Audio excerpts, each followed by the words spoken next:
अस्सलाम अलैकुम।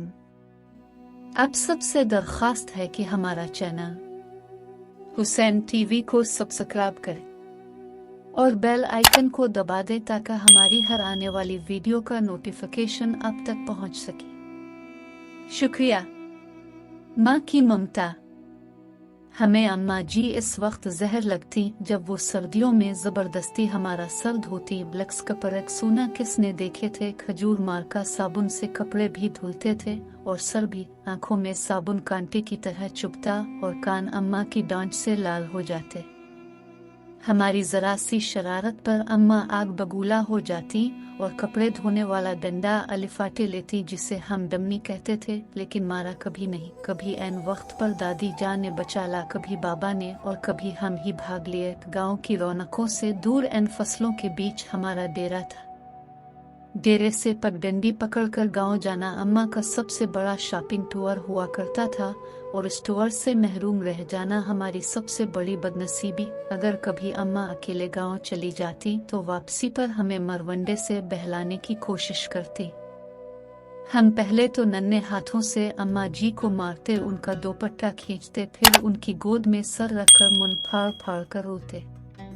कभी अम्मा गांव साथ ले जाती तो हम अलिफा चेलती कूदते, खुशी खुशी उनके पीछे पीछे भागते। शाम गए जब गांव से वापसी होती तो हम बहुत रोते। हमें गांव अच्छा लगता था, माँ हम गांव में कब रहेंगे। मेरे सवाल पर अम्मा वही घुसा पट्टा जवाब देती, जब तो बड़ा होगा नौकरी करेगा, बहुत से पैसे आएंगे, तेरी शादी होगी वगैरह वगैरह। यूं हम माँ बेटा बातें करते करते तारीख डेरे पर आन पहुँचते।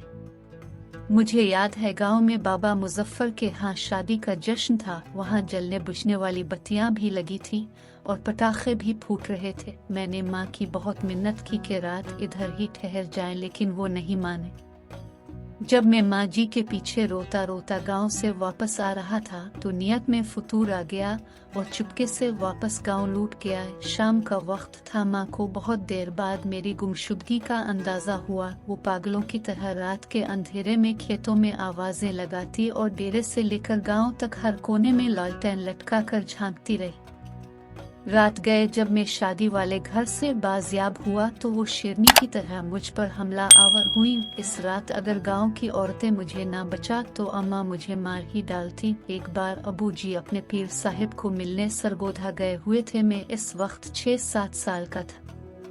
मुझे शदीद बुखार हो गया। अम्मा जी ने मुझे गर्म चादर में लपेटकर कंधे पर अलिफाटे आलिफ और खेतों से गुजरती 3 किलोमीटर दूर गांव के अड्डे पर डॉक्टर को दिखाने ले गई। वापसी पर एक खाले को फलांगते हुए वो खेत में गिर गई, लेकिन मुझे बचा लिया।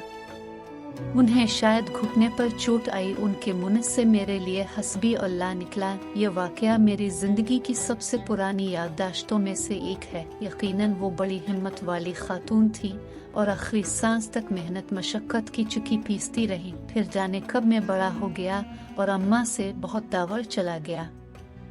साल भर बाद जब घर आता तो माँ गिले लगाकर खूब रोती, लेकिन मैं सबके सामने हंसता रहता। फिर रात को जब सब सो जाते तो चुपके से माँ के साथ जाकर लेट जाता और उसकी चादर में मुंह छुपाकर खूब रोता। माँ खेत में चारा काटती और बहुत भारी पिंड सर पर अलिफाटे कर टोके के सामने आन फेंकती।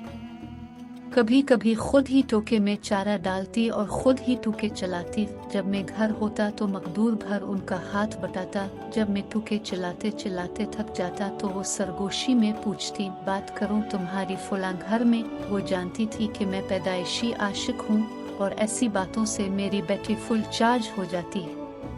फिर हमने गांव में घर बना लिया और माँ ने अपनी पसंद से मेरी शादी कर दी। मैं फैमिली लेकर शहर चला आया और माँ ने गांव में अपनी अलग दुनिया बसा ली। वो मेरे पहले बेटे की पैदाइश पर शहर भी आए। मैंने उन्हें समंदर की सैर भी कराई।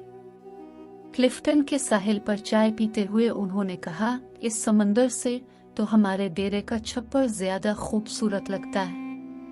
माँ बीमार हुई तो मैं छुट्टी पर ही था। उन्हें कई दिन तक बिस्को पान खुलाकर समझाता रहा कि मामूली पेट का दर्द है, जल्द फाका हो जाएगा। फिर दर्द बढ़ा तो शहर के बड़े अस्पताल ले गया, जहाँ डॉक्टर ने बताया कि जिगर का कैंसर आखिरी स्टेज पर है। खून की फौरी ज़रूरत महसूस हुई तो मैं खुद ब्लड बैंक बेड पर जा लेटा। माँ को पता चला तो इसने दुख से देखकर इतना कहा, क्यों दिया खून खरीद लाता कहीं से, पागल कहीं का। मैं बमुश्किल इतना कह सका, अम्मा खून की चंद बूंदों से तो वो कर्ज भी अदा नहीं हो सकता जो आप मुझे अलिफाटे कर गांव डॉक्टर के पास लेकर गई थी और वापसी पर खाला थलानते हुए गिर गई थी। वो खिलखिलाकर हंसी तो मैंने कहा, अम्मा मुझे माफ कर देना, मैं तेरी खिदमत ना कर सका। मेरा ख्याल है कि मैंने शायद ही अपनी माँ की खिदमत की होगी, वक्त ही नहीं मिला। लेकिन वो बहुत फराख दिल थी। बिस्तर मर्द पर जब बार बार मैं अपनी कोताहियों की उनसे मुआफ़ी तलब कर रहा था तो कहने लगे, मैं राजी हूँ बेटा, काहे को बार बार मुआफ़ी मांगता है। माँ ने मेरे सामने दम तोड़ा लेकिन मैं रोया नहीं। दूसरे दिन सर भारी होने लगा तो कब्रिस्तान चला गया और कब्र पर बैठकर मुंह फाड़ कर रोया। माँ से बिछड़े मुद्दत हो गई, अब तो यकीन भी नहीं आता कि माँ कभी इस दुनिया में थी भी कि नहीं। आज बैतुल्लाह का तवाफ करते हुए पठानों और सूडानियों के हाथों फुटबॉल बनता बनता जाने कैसे दीवार कबा से जा टकराया। यूं लगा जैसे मुद्दतों बाद फिर एक बार माँ की गोद में पहुंच गया हूँ। वही सुकून जो माँ की गोद में आता था, वही अपनायत, वही मोहब्बत जिसमें खौफ का उनसर भी शामिल था। इस बार मुंह फाड़ कर नहीं, धाने मार मार कर रोया। 70 माओं से ज्यादा प्यार करने वाला रब कबा और हम सदा के शरारती बच्चे।